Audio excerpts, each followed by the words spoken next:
Hey guys, my name's Elena, this is Riley. We've Hello. been sailing around the world for 3 years now to over 35 different countries whilst documenting all of our adventures on YouTube. Oh no! Neither of us had any idea how to sail when we embarked on this wild journey, and we think it's a very achievable goal for newbies, and if you're into travelling, it truly is the ultimate way to explore. This was the whole reason I came to the Tuamotu, so I'm pretty bloody pumped.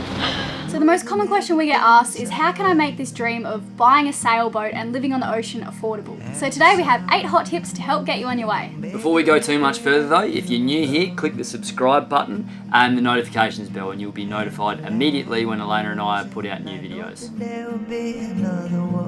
Tip number 1, why not crew? So I know you probably want to be the captain of your own vessel, but do you really need to be? We have met countless people who have crewed on other people's yachts and sailed the world by jumping from ship to ship. Most of the time you're getting paid for your services and you still get the incredible experiences without it hurting your bank account. You can put your name out there on sites like Find a Crew and crewseekers.net. The cheapest way to sail around the world is on someone else's boat. Now obviously there's a lot to discuss here and this video is quite short, so what we've done is we've got a blog post in the description below where we go into everything in a lot more detail.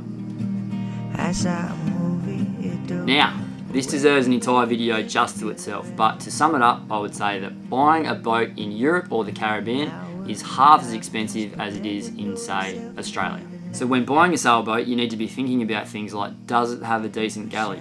With an okay kitchen you're inspired in, you're less likely to eat out and therefore you'll save more money in the long run. If crossing an ocean is something you're interested in, is the boat already set up for blue water cruising with things like a water maker and solar panels? And a smaller boat is always less expensive. Research. I cannot stress this one enough. A little bit of planning and organisation will save you thousands and thousands of dollars each year. Like any sort of travel, if you book it in advance, it's going to be much cheaper.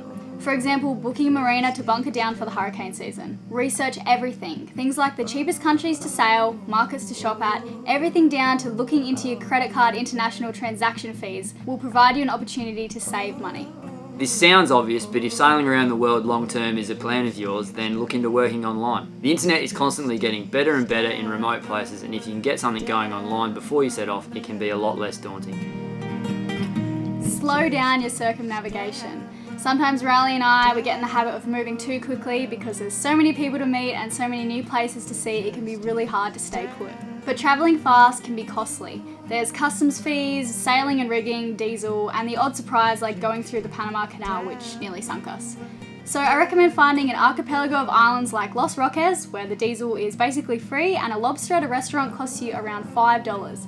This is a place you could easily stay forever and not see the sailing kitty seriously harmed. And we've learned it's really not about seeing as many places as you can. A big part about travelling is taking the time to immerse yourself in the cultures and try to live how the locals live. We got a lobster! Safety equipment. Now I know people whose boats are so overloaded with safety equipment that they are ironically nearly sinking. Get what you need, get exactly what you need, get good quality stuff, but don't go overboard, so to speak. You can get it done. For example, we crossed the Pacific Ocean 21 days at sea with only a life raft, an EPIRB and a malfunctioning autopilot. Today's been a day of highs and lows. We had the autopilot go off. The autopilot isn't working, which everyone's pretty davo about. In particular, Dad. Dad threw a coffee and he goes, "Oh, if it's not the Spinnaker, it's the bloody autopilot," and Elena and I just absolutely cracked up. It was so funny. If you've never had the chance to experience what it is the sailing community is about, you're going to be amazed at the level of generosity that's shared between you and your neighbours. The sailing community is like a giant family on the water. Dinners are constantly being shared, there's lending of tools and days in the hot sun helping someone you've just met fix something. It's just what us sailors do, so don't be shy to say yes to help and remember to reciprocate. Being shy won't only take from your whole experience, but it'll end up making life just that little bit harder and you'll end up spending money somewhere where you might not need to. Invest in some fishing line. It doesn't even need to be on a rod. You're going to want a bike tyre for elasticity and some large gauge mono. This lure is the most bestest lure ever created. This is our lucky lure, Alfred. Alfred got us 4 tuna in the Med, 9 Dorado on the Atlantic crossing, more Dorado in the Caribbean, Marlin and Barra in the Pacific, and he also replies to emails. Alright, that's our top 8 tips for you guys. I hope you enjoyed it. Please don't forget to give the video a like and share it with your travel buddies. And we really hope to see more of you guys escape the rat race and come and join us out here on the water.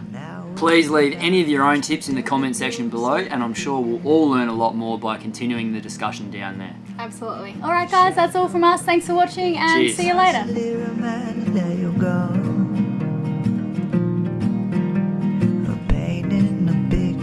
You're trying to find the pieces that were wrong.